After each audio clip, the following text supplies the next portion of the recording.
الحمد لله حمدا كثيرا طيبا مباركا فيه اللهم صل وسلم على نبينا محمد. وراثت دین اسلام کے امتیازات میں سے ہے۔ اسلام کے آنے سے پہلے وراثت تقسیم نہیں کی جاتی تھی، اور اگر اس کا کوئی طریقہ تھا تو وہ یہ تھا کہ جس کی لاٹھی اس کی بھینس، جس کا زور چل گیا وہ وراثت لے گیا۔ بیوہ کو کچھ نہیں ملتا تھا، بیٹیوں کو کچھ نہیں ملتا تھا، چھوٹے بچوں کو کچھ نہیں ملتا تھا، بس بڑوں میں سے جس کا زور چل گیا وہ لے گیا۔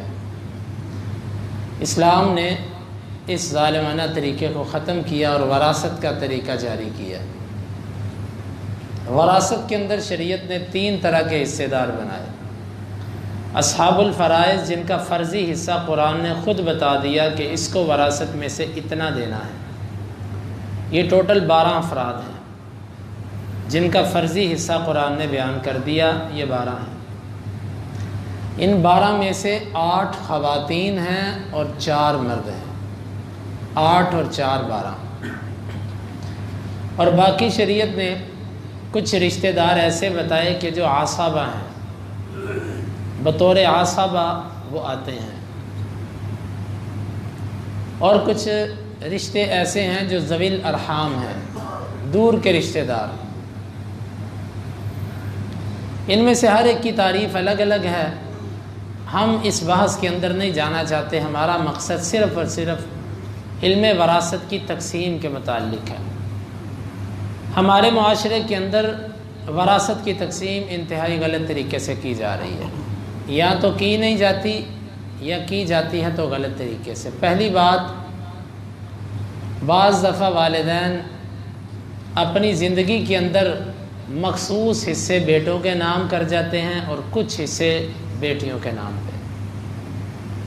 اس کا نتیجہ یہ نکلتا ہے کہ اکثر طور پر والدین کمرشل پراپرٹی اور وہ رہائشی مکان جس میں وہ رہتے ہیں، اس طرح کی جگہ جو ہیں وہ کرتے ہیں بیٹوں کے نام، اور زرعی زمین اور دور کے علاقے، خالی پلاٹ جو دور دراز لیے ہوتے ہیں وہ بیٹیوں کے نام پہ کر دیتے ہیں کہ تمہیں 10 مرلے کا پلاٹ دے دیا، 12 مرلے کا پلاٹ دے دیا، اور بیٹے کو 1 مرلے کی دکان دے دی جس کی مالیت کروڑوں کی ہے، اور بیٹی کو 10 مرلے کا پلاٹ دیا جس کی مالیت 10 لاکھ کی بھی چاہے نہ ہو۔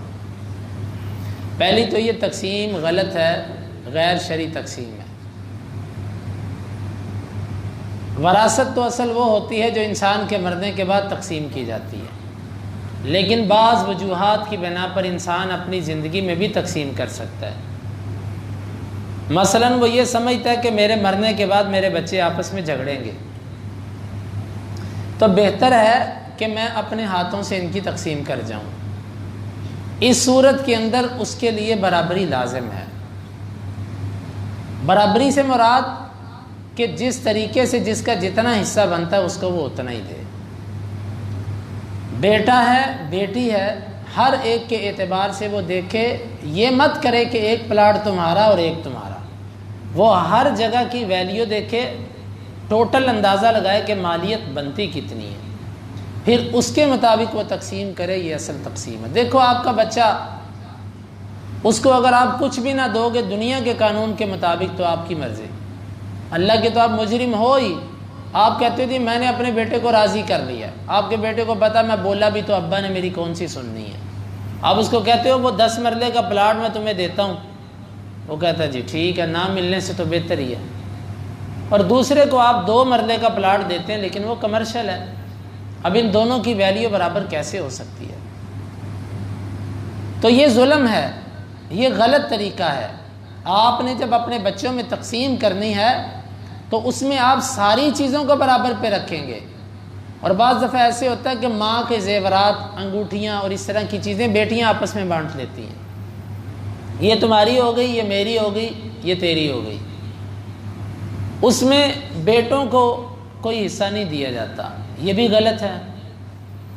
ماں کا ترکہ وہ بھی وراثت ہے، باپ کا ترکہ وہ بھی وراثت ہے۔ اور ماں اور باپ کی وراثت کے اعتبار سے تقسیم ایک جیسی ہو۔ جس طرح باپ کی وراثت بٹتی ہے اسی طرح ماں کی وراثت بٹے گی، اس میں کوئی فرق نہیں ہے۔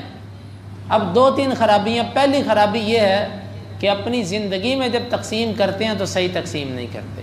بعض لوگ تو اپنی ساری جائیداد بیٹوں کے نام کر جاتے ہیں اور بعد میں ان کو کہتے ہیں کہ بیٹیوں کو حصہ دے دینا۔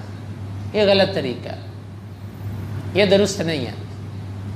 اور بعض لوگ اس طرح کرتے ہیں کہ اپنی زندگی میں تقسیم کرتے ہیں اور تقسیم کے اندر بیٹی اور بیٹے کو برابر کر دیتے ہیں۔ یہ موقف بعض اہل علم کا ہے کہ اگر زندگی میں تقسیم کرو تو بیٹی اور بیٹے کو برابر دو، لیکن جو بات ہمیں درست معلوم ہوتی ہے واللہ عالم بالصواب، جس پر کئی کبار اہل علم کا فتویٰ بھی ہے، وہ یہ ہے کہ آپ اپنی زندگی میں بھی جب اپنا مال بطور وراثت تقسیم کریں گے تو طریقہ وہی ہوگا جو قرآن نے بیان کیا، بیٹی کو آدھا اور بیٹے کو پورا۔ یہ کہنا جی زندگی میں جو تقسیم کیا جاتا ہے یہ تحفہ ہوتا ہے، ہبہ ہوتا ہے، مرنے کے بعد جو تقسیم کیا جاتا ہے یہ وراثت ہوتی ہے۔ زندگی میں تقسیم کیے جانے والے کو ہر صورت میں ہبہ بنانا یہ درست نہیں ہے۔ وہ ایک صحابی اپنے بیٹے کو تحفہ دینا چاہتے تھے، ہبہ دینا چاہتے تھے، تو آپ نے یہ کہا تھا کہ تم اپنے سارے بچوں کو بھی دو، وگرنہ اس کا یہ مطلب نہیں ہے کہ انسان وراثت بطور وراثت ایک چیز کو تقسیم کر رہا ہے اور اس لیے تقسیم کر رہا ہے کہ میرے بعد یہ جھگڑیں گے، فساد پیدا ہوگا۔ اس کو ویسے ہی تقسیم کرنی چاہیے جیسے اللہ کی کتاب نے تقسیم کی، بیٹی کو آدھا اور بیٹے کو پورا۔ یہ صحیح طریقہ ہے، اسی کے مطابق شیخ صالح العثیمین اور اسی طرح ان کبار علماء کا فتویٰ ہے۔ اور پاکستان کے اندر بھی کبار محدثین میں سے جو تمام شیوخ الحدیث کے استاذ تھے، حافظ محدث محمد گوندلوی رحمہ اللہ، اور ان شیوخ کا یہ فتویٰ رہا ہے، اور ابھی قریب ہی میں حافظ صلاح الدین یوسف صاحب جو اس دنیا سے گئے ان کا بھی یہی فتویٰ تھا، اور امام احمد بن حنبل رحمہ اللہ، متقدمین میں سے بھی بہت سے اہل علم ہیں جن کا یہ موقف تھا۔ تو اس میں درست طریقہ یہ ہے کہ آپ اگر وراثت کے طور پر اپنی جائیداد تقسیم کرنا چاہتے ہیں تو آپ اسی طرح تقسیم کریں جس طرح آپ کے مرنے کے بعد تقسیم ہو۔ دوسرا مسئلہ اس میں یہ ہے کہ والدین بعض دفعہ اپنے بچوں کو عاق کر دیتے ہیں، ان کو ناراض کر مثلا نکال دیتے ہیں کہ تمہیں میری وراثت میں سے کچھ نہیں ملے گا، تم میرے نافرمان ہو۔ شریعت نے وراثت میں سے عاق کرنے کا حق کسی کو نہیں دیا۔ کوئی بیٹا آپ کا نافرمان ہے، اس کی نافرمانی کا صلہ اس کو اللہ سے ملے گا، لیکن آپ اس کو دنیا میں اپنے مال سے محروم نہیں کر سکتے۔ آپ کے مال سے محروم وہ ہوگا جو کافر ہے۔ کافر آدمی وارث نہیں بن سکتا، یہ حدیث کے اندر آتا ہے۔ اسی طرح اگر آپ کا کوئی بیٹا غلام بن گیا، غلام کافروں کے ملک میں جنگ ہوئی، وہ کافروں کا قیدی بن گیا، غلام بن گیا، اس کے لیے وراثت نہیں ہے۔ اور تیسرے نمبر پہ اگر آپ کا بیٹا قاتل ہے، قاتل سے مراد اپنے باپ کو قتل کر دے، تو یہ اپنے باپ کی وراثت میں سے وارث نہیں بن سکتا۔ یہ تین قسم کے وارث ہیں جن کو شریعت نے کہا کہ ان کو وراثت سے محروم کر دو۔ اس کے علاوہ چوتھی قسم تو بیان نہیں کی شریعت نے۔ آپ چوتھی قسم یہ نکالتے ہیں کہ نافرمان کو وراثت سے نکال دیا جاتا ہے، یہ تو جائز نہیں ہے۔ اور اسی طرح بعض والدین یہ کہتے ہیں کہ میں نے سب بچوں کو راضی کر دیا ہے۔ وہ راضی کرنے کا مطلب یہ لیتے ہیں کہ کچھ بچوں کو زیادہ دیتے ہیں، کچھ کو کم دیتے ہیں، پھر ان کو آپس میں مطمئن کرتے ہیں اور وہ باپ ہونے کی بنا پر کہہ دیتے ہیں جی ٹھیک ہے۔ یہ جائز نہیں ہے۔ بچے راضی بھی ہوں تو یہ تقسیم جرم ہے، کیونکہ یہ اللہ تعالیٰ کے بنائے ہوئے قانون کے اندر مداخلت ہے، یہ درست نہیں ہے۔ اور اسی طرح ہماری وراثت کا ایک سب سے بڑا مشکل مسئلہ یہ ہے کہ جس دن کوئی فوت ہوتا ہے اس کی وراثت اس دن تقسیم نہیں ہوتی، 10 سالوں بعد جا کے تقسیم ہوتی ہے۔ حالانکہ شرعی مسئلہ یہ ہے کہ جس دن کوئی فوت ہوا اس کے بعد آپ اس کی وراثت کا بٹوارہ کر دو۔ ایک گھر ہے، اس میں بھائی رہتے ہیں، شروع میں بہنیں بھی کہتی ہیں نہیں ہم نے نہیں ابھی بیچنا، ہمارے بھائی گھروں سے کیوں نکلیں۔ اللہ کے بندو، وقت گزرنے کے ساتھ ساتھ پھر دل بھی بدلتے ہیں۔ شرعی مسئلہ یہ ہے کہ جس دن کوئی فوت ہوا ہے اس کے مناسب موقع کے بعد، مناسب وقت کے بعد آپ تقسیم کر دو۔ گھر آپ بیچ دو، آپ کہتے ہو کہ یہ کرائے پر چلے جائیں گے، ان کے پاس اتنے پیسے نہیں آئیں گے، دیکھو اللہ زیادہ غفور الرحیم، اللہ سے زیادہ رحم دل بننے کی کوشش نہ کریں، اس کا نقصان آپ اٹھائیں گے۔ اسی وقت تقسیم ہونی چاہیے اور صحیح طریقے سے ہونی چاہیے، البتہ مصالحت کے ساتھ، کسی حکمت کے تحت 2 ماہ 6 ماہ جتنا مناسب ہو سکے لیٹ کیا جا سکتا ہے کہ بھئی ابھی تھوڑی دیر ٹھہر جاؤ، کوئی حکمت ہے اس کے اندر، آپ اتنا لیٹ کر دیجئے۔ لیکن ہمارے ہاں ادھر ہوتا ہے کہ 20 سال 25 سال بعد وراثت تقسیم ہوتی ہے، اور بعض والدین وصیت کر جاتے ہیں کہ یہ آبائی گھر نہیں بیچنا، اور بچوں کے پاس اتنے پیسے بھی نہیں ہوتے کہ وہ اس آبائی گھر میں سے بہنوں کا حصہ دے سکیں، پھر وہ باپ کی وصیت کو دلیل بنا کر 20 سال گزار دیتے ہیں۔ یہ طریقہ غلط ہے۔ جس دن کوئی فوت ہوا اس کے بعد اس کی وراثت کی تقسیم شرعی طریقے سے ہونی چاہیے۔ اور اسی طرح بہنوں اور بیٹیوں کی ذہن سازی کرنا اور ان کو یہ کہنا کہ تمہاری شادی پر ہم نے پیسے لگائے تھے، تمہیں جہیز دیا تھا، تمہیں اتنا زیور ڈالا تھا، بھئی آپ کو کس نے کہا زیور ڈالو؟ آپ کو کون کہتا ہے جہیز دو؟ نہ جہیز دو، نہ زیور ڈالو، نہ براتیوں کو کھانا کھلاؤ، کچھ بھی نہ کرو، اس کو وراثت میں سے حصہ دو جو اس کا بنتا ہے۔ اپنے مرنے کے بعد یا اپنی زندگی کے اندر جو بنتا ہے اس کو دیجیے، یہ شرعی مسئلہ ہے۔ اور پھر اس کے ساتھ یہ بھی ذہن میں رکھیے، بعض دفعہ ایک باپ اپنی زندگی میں وراثت تقسیم کرتا ہے، تقسیم کرنے کے بعد وہ تھوڑا سا حصہ اپنے لیے سائیڈ پہ رکھ لیتا ہے۔ مثلا اس کے پاس 100 روپیہ تھا، اس نے 80 روپے تقسیم کر دیے اور 20 روپے اپنی ضرورت کے لیے رکھ لیے، کر سکتا ہے وہ ایسے، 20 روپے اپنے لیے رکھ لیے۔ اب 20 روپے کل کو جب وہ مرے گا یہ 20 روپے پھر وراثت ہوں گے۔ یہ مطلب نہیں ہے کہ وہ کہے کہ یہ 20 روپے میرے ہو گئے، میں جس بیٹے کو چاہوں دے دوں، ایسا بھی ہوتا ہے۔ بعض دفعہ والدین وراثت تقسیم کر کے کچھ حصہ اپنے پاس رکھتے ہیں اور وہ رکھنے کے بعد وہ کہتے ہیں یہ حصہ میرا ہے، میں جسے چاہوں دے دوں۔ اسی طرح ماں بعض دفعہ ایسے کرتی ہے، میرا فلاں بیٹا کمزور ہے یا فلاں بیٹی میری مالی اعتبار سے کمزور ہے، وہ اپنی گرہ میں سے مثال کے طور پہ اس کو کچھ مخصوص چیزیں دیتی ہے، اس کو انگوٹھی دے دی، چوڑیاں بنوا دیں یا اس طرح کے معاملات، یہ درست نہیں ہے اس طریقے سے۔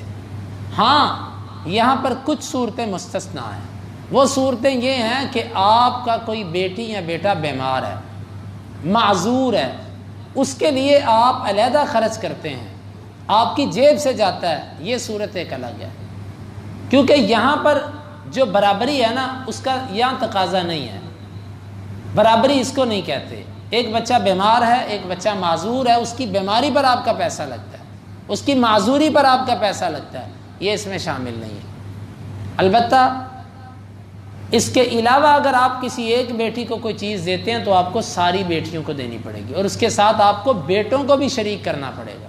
عام طور پر ماؤں کے تحفے بیٹیوں کو چلے جاتے ہیں اور باپوں کے تحفے بعض دفعہ بیٹوں کو چلے جاتے ہیں، یہ غلط طریقہ ہے۔ تحفہ ہوگا تو سب کے لیے ہوگا، برابری ہوگی سب کے لیے ہوگی۔ پھر وراثت میں ایک استثنائی صورت یہ بن سکتی ہے، ایک باپ ہے، اس کا ایک بچہ چھوٹا ہے، باپ سمجھتا کہ یار میں بیمار ہوں، پتہ نہیں میری زندگی وفا کرے کہ نہ کرے، تو سب بچوں کو جو میں نے پڑھایا ان کی شادیاں کی، اوسطاً میرا ایک اندازہ کہ ہر بچے پر میرا 20 لاکھ روپے خرچ آیا، اس کی اسکول کی فیسیں، اس کی اکیڈمی کی فیسیں، اس کا جیب خرچ، اور اس کے بعد اس کی شادی اور یہ ضروریات۔ تو میں ابھی میرا جو بچہ چھوٹا ہے، اگر میں فوت ہوتا ہوں تو اس کے بھائی تو اس پر خرچ نہیں کریں گے۔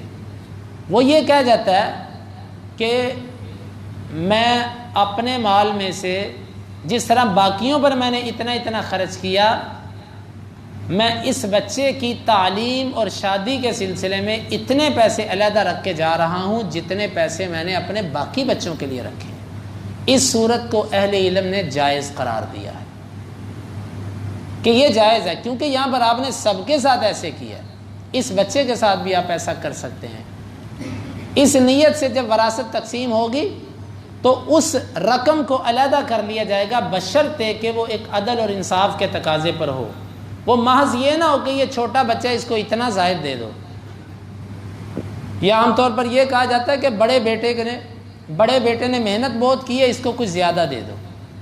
یہ طریقہ ٹھیک نہیں ہے۔ بڑے بیٹے کا جو طریقہ ہے نا وہ یہ ہے کہ آپ بڑے بیٹے کی جب سے وہ آپ کے کاروبار میں شریک ہوتا ہے اس کا حصہ بنائیے، اس کا ماہانہ طے کیجئے اور اس کو ہر مہینے اتنا پکڑا دیجئے۔ یہ کل بھی ہم نے اشارتاً بات کی تھی، یہاں پر باپ کی محنت کے ساتھ ساتھ بڑے بیٹے کی محنت بھی شریک ہوتی ہے جو بطور وراثت تقسیم ہوتی ہے، یہ جائز نہیں ہے۔ اسی وجہ سے بھائیوں کے اندر آپس میں تناؤ آتا ہے۔ میرے پاس کتنی دفعہ یہاں پر ایسا مسئلہ آیا ہے کہ بڑا بھائی آ کر اس بات پہ الجھتا ہے، وہ کہتا ہے ساری محنت میری، ساری کاوش میری، اور یہ بس یہ سب میرے ساتھ حصے دار بن رہے ہیں برابر پہ۔ یہ غلط ہے۔ یا بعض دفعہ ایسے ہوتا ہے کہ بیٹا باپ کے احترام میں اپنا جو کچھ لاتا ہے باپ کے نام کر دیتا ہے۔ فیکٹری بنائی، احتراماً اور ادباً اپنے باپ کے نام کر دی، کوئی چیز خریدی اپنے ابا کے نام کر دی، پلاٹ خریدا ابا کے نام کر دیا، مکان خریدا باپ کے نام کر دیا۔ کسی کے نام کرنے سے وراثت اس کی نہیں ہو جاتی، یہ یاد رکھیے گا۔ انتقال، رجسٹری، یہ ایک قانونی تقاضا ہے، قانون سے شریعت نہیں بدلتی۔ ہاں اگر وہ اپنے باپ کو کہتا ہے ابو جی یہ آپ کی ہو گئی، پھر وہ وراثت ہو گئی، لیکن اگر وہ کہتا ہے یہ میری ہے لیکن احتراماً اپنے باپ کے نام کرتا ہے، اس کو چاہیے کہ یہ بات واضح کر دے۔ ہم بہت سارے معاملات میں ہچکچاتے رہتے ہیں اور بعد میں جھگڑے کھڑے ہو جاتے ہیں۔ اس بیٹے کو چاہیے کہ اپنے باپ کو کہہ دے کہ ابو جی میں احتراماً آپ کے نام کر رہا ہوں، آپ اپنی زندگی میں اپنے اوپر جو مرضی لگا لیں لیکن یہ اصل میں اصولی طور پر یہ میری ہے۔ آپ اپنی ذات پہ جو مرضی لگائیے لیکن اس کو وراثت نہیں، یہ وراثت نہیں بنے گی، یہ بات واضح ہونی چاہیے۔ لیکن ادھر یہ ہے کہ باپ یہ سمجھتا ہے انت و مالک لابی کا، تو اور تیرا مال تیرے باپ کا۔ اس حدیث کا معنی غلط سمجھا جاتا ہے ہمارے معاشرے میں۔ باپ جو چاہے بیٹے کی جائیداد سے لے لے، یہ حدیث کا معنی یہ نہیں ہے۔ حدیث کا معنی یہ ہے کہ باپ اپنی ضرورت کے لیے، اپنے کھانے پینے کے لیے اپنے بیٹے کے مال سے جو چاہے لے لے۔ وہ کھا کیا لے گا؟ کتنا کھا لے گا مہینے میں؟ 1,00,000 روپے کھا لے گا، 2,00,000 کھا لے گا، لیکن ایک بیٹے کے مال سے لے کر دوسرے بیٹوں میں بانٹنا یہ تو ظلم ہے۔ ایک بیٹے کی کمائی پکڑ کے دھکے سے اس کو کہنا دے فلاں بیٹے کو نہیں تو میں ناراض ہوں تیرے ساتھ۔ ایک بیٹے کے چلتے چلائے کاروبار کو پکڑ کے کہنا تو چھوڑ دے، تو سائڈ پہ ہو جا، تو اور جگہ پہ جا کے کر، یہاں پہ تیرا فلاں بھائی آ کے بیٹھے گا۔ باپ باپ ہے، رب نہیں ہے کہ اس کے کہنے سے حلال و حرام بدل جائیں اور شریعت بدل جائے۔ دیکھیے یہ حدود کو سمجھیے، دائرے کو سمجھیے۔ اگر سب کچھ بیٹے کا باپ کا ہوتا تو شریعت یہ نہ کہتی کہ باپ کے لیے چھٹا حصہ۔ شریعت نے باپ کے لیے چھٹا حصہ بتایا، سارا نہیں بتایا۔ اگر سارا ہوتا تو چھٹا حصہ کہنے کی ضرورت کیا تھی؟ اسی طرح ماں اپنے بیٹے کے مال میں سے اپنی ضرورت کے لیے، اپنے کھانے کے لیے، اپنی دوا دارو کے لیے بیٹے سے پوچھنے کی پابند نہیں ہے۔ اس کی جیب سے نکال لے، باپ اس کی جیب سے نکال لے، اس میں کوئی حرج نہیں ہے۔ لیکن وہ دوسری بیٹیوں کو دینے کے لیے، بیٹوں کو دینے کے لیے اگر وہ لیتے ہیں تو یہ ظلم ہے۔ یہ حلال نہیں ہے کسی مسلمان کا مال پکڑ کے دوسرے کو دینا۔ وہ اپنی مرضی سے اپنے بہن بھائیوں کو دے نہ دے، اس کی مرضی ہے، لیکن ہمارے معاشرے میں اس کو بھی والدین کا ادب سمجھا جاتا ہے کہ باپ کا ادب یہ ہے کہ تم نے باپ کے آگے بولنا نہیں، وہ جیسے چاہے کر دے، جس طرح چاہے تقسیم کرے۔ تو بات یہ تھی کہ بڑے بیٹے کو وراثت میں سے زیادہ نہیں جانا، جائے گا برابر پر، لیکن بات اتنی ہے کہ بڑے بیٹے نے جو محنت کی ہے اس کو علیحدہ رکھیے۔ آپ نے گھر میں اگر اس کی ذمہ داری بھی لگانی ہے نا تو تھوڑی سی لگائیے کہ بیٹا اتنا حصہ تم ڈالو جتنا تمہارے بیوی بچوں پہ خرچ ہوتا ہے، باقی تم اپنے لیے جمع کرو، اپنے جوڑو پیسے، تاکہ کل کو تمہارا مال جو ہے وہ ہمارے اندر نہ آئے اور ہمارے بچوں میں تقسیم نہ ہو وراثت۔ اس کے مال کے وارث اس کے بچے ہیں، اس کے بہن بھائی نہیں ہیں، اس کی بیوی اس کے مال کی وارث ہے۔ واللہ یہ ہمارے معاشرے کے اندر وراثت کے تقسیم میں یا اس سے پہلے یہ خرابیاں پائی جاتی ہیں۔ اور اسی طرح گاڑی، منقولہ جائیداد جو ہوتی ہے، زیورات، گاڑی، بینک بیلنس، عام طور پر اس کو کاروباری مال سمجھ کے بچے ہی سمیٹ جاتے ہیں، یہ غلط ہے، اس میں بھی وراثت ہے۔ اسی طرح جو کاروباری قرضے ہوتے ہیں، فلاں سے اتنا لینا، فلاں سے اتنا لینا، فلاں سے اتنا لینا، یہ قرضے بھی وراثت میں آتے ہیں۔ یہ نہیں کہ جو بیٹا باپ کے کاروبار کو سنبھالے وہ ان پیسوں کو ویسے ڈکار لے کے عزم کر جائے کہ جی یہ تو جسے ہم کہتے ہیں نا چونگا، وہ کہے یہ تو مفت میں آنے والی چیز ہے، یہ تو مجھے ملنی ہے۔ ایک ایک پائی کے اندر وراثت ہے۔ اللہ والیوں میں سے ایک عورت کا میں نے پڑھا کہ وہ آٹا گوندھ رہی تھی، اس کو اس کے خاوند کی وفات کی خبر آئی۔ جیسے ہی خبر آئی اس نے اپنا ہاتھ اوپر کر لیا، اس نے کہا اب اس آٹے میں بھی لوگ شریک ہو چکے ہیں، یہ میرے خاوند کی کمائی تھی اور اس آٹے میں شراکت آ چکی ہے، جب تک بٹوارا نہیں ہوگا ہم اس آٹے میں سے روٹی نہیں کھائیں گے۔ اللہ سے ڈرنے والے ایسے بھی ہیں۔ تو مال وراثت اس کو صحیح سمجھ کے تقسیم کیجئے، اس کی صاف شفاف تقسیم کیجئے، برابری کے ساتھ کیجئے۔ کسی کو آپ زیادہ مہربان مت بنیے کہ فلاں بیٹے کو تم فلاں لے لو، تم فلاں جگہ لے لو، یہ چھوڑ دیں جگہ دینا۔ آپ اس کا بہترین طریقہ ہے ہر پلاٹ کی رجسٹری کے اندر ان کو حصے دار بنا دیجئے۔ ایک پلاٹ ہے وہ یا تو اس کو بیچ دو، بیچنا نہیں تو جتنے بیٹے بیٹیاں ہیں ان کے نام کر دو اور صراحت کر دو کہ بیٹیوں کو آدھا اور بیٹے کے لیے پورا۔ یہ اس طریقے سے اگر آپ تقسیم کرتے ہیں وراثت کی تو انشاءاللہ آپ عند اللہ بھی آپ کا مواخذہ نہیں ہے۔ تو بھائیو اس لیے، اور پھر اسی طرح بعض دفعہ ہوتا ہے کہ بعض دفعہ بیٹے کسی جائیداد کو بکنے نہیں دیتے، رکاوٹ بن جاتے ہیں۔ اب ایک بھائی کہتا ہے مجھے ضرورت ہے پیسوں کی، دوسرا کہتا نہیں ابھی نہیں بیچنا۔ وہ کہتا ہے کہ بھائی ہماری ضرورت ہے، اس کی ضرورت ہو نہ ہو وہ حق رکھتا ہے مانگنے کا، لیکن دوسری طرف اس کو ٹال مٹول کیا جاتا ہے۔ اور وہی جو بات میں نے یہ چند دن پہلے میرے پاس ایک مسئلہ آیا تھا ادھر ٹاؤن شپ والی سائڈ کا، اس میں یہی تھا۔ باپ ماشاءاللہ اس نے جو مجھے باپ کے دینی تعلقات بتائے وہ جماعتوں کے ذمہ داران کا وہ ایسے تھا جیسے ان کا دایاں ہاتھ ہوتا ہے، بڑا متقی تہجد گزار، اور وراثت کیسے تقسیم کر کے گیا اللہ کی قسم شاید ایسا کوئی دنیا دار بھی نہ کر کے جائے۔